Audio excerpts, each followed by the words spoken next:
Yeah, I'm just frustrated with him. I don't know what to do, and I'm scared that he's not gonna have a future. You know what I mean? Okay, thanks Monica for sharing that with us.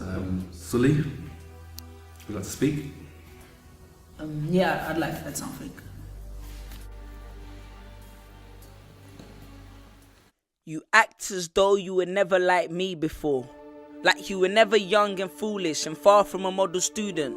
Did you forget that you once walked in my shoes? When you would fall into stupidity, toes and feet first. Play with life although many times told to rehearse. Jumped into relationships and chose to forego the research. Like you ain't been there, done that and bought the t-shirt. Like you never had a dream that you would strive for. One that you were willing to dedicate your life for. You act as though you were perfect. When you parlay your knowledge around as though you were equipped with it. I'll say it straight. Most parents are hypocrites. Cause you can forget that you were once exactly like me, except when it's time to remind me that you know better, and close your argument with experience is the best teacher. But you see, that doesn't always work, because just because you spent years in a classroom, that doesn't mean that you always learn. And just because you experience something, that doesn't mean that we have to infer that you were the best student either. And I'll openly admit that in most instances parents are right. But it's not about our decisions being right or wrong. It's more about using your experience to sympathize and let us know that you at least understand where we're coming from. Because at least then we can take that in all seriousness and then decide. But instead it's I'm big, you're small, I'm right, you're wrong, and there's nothing you can do about it.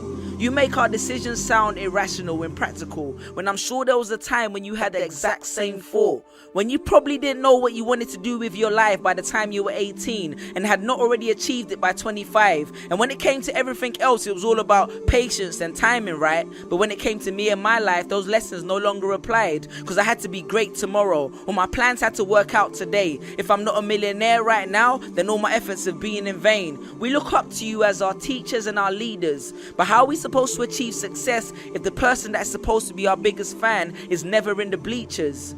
It's like chasing a dream with a coach that has no faith in the team. To parents whose son spends all day playing football games on that Xbox and that PSS3 that you spent too much money on just to shut him up for his birthday, well, did you know that there are thousands of people on YouTube making money from doing exactly the same, and millions of more opportunities in industries related to game? Have you ever tried to cultivate that interest?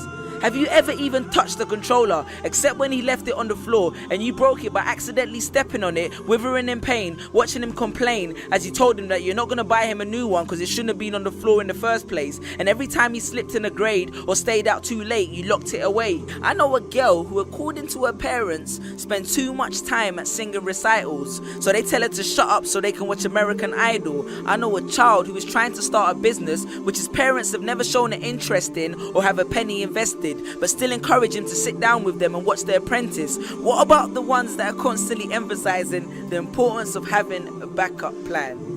The kicker is the backup plan concept. I don't even need to explain that because everybody knows what I'm referring to. But let me put it like this. How comfortable would you feel standing on the front line with a general who keeps emphasizing your role and its importance, but spends his whole time investing his efforts in the reinforcements? Just think for a second, because if you show more interest in a person's backup plan than the actual plan, then you're actually accurately, fractionally, factually, and practically, tactfully, didactically, drastically showing where your faith in his plan actually stands. Put yourself in our sneakers for a bit, and because statistics show, I think, that between 16 and 18 your feet no longer grow. So it's not that they don't fit, it's just that since you started walking on water, you've forgotten it. And stop trying to overshadow but understand us kids. Because eventually when they become adults, any success they have, rather than just contributing, I bet you'd rather they say that you were actually a part of it. No, actually wait. Because apparently I'm a patron of confusion and never offer any solutions to fairly obvious conclusions, simply because I feel it's not my place to say that my opinion works for everyone. But just in this instance, here is a simple one.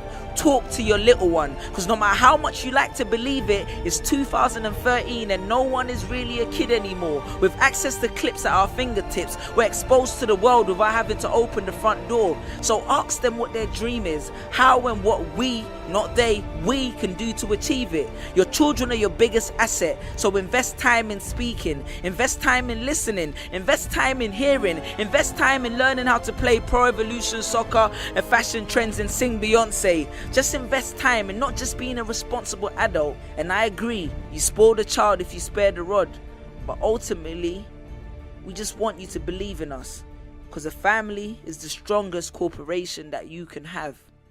Yeah. Peace. Pictures on my phone, just these pictures on my phone.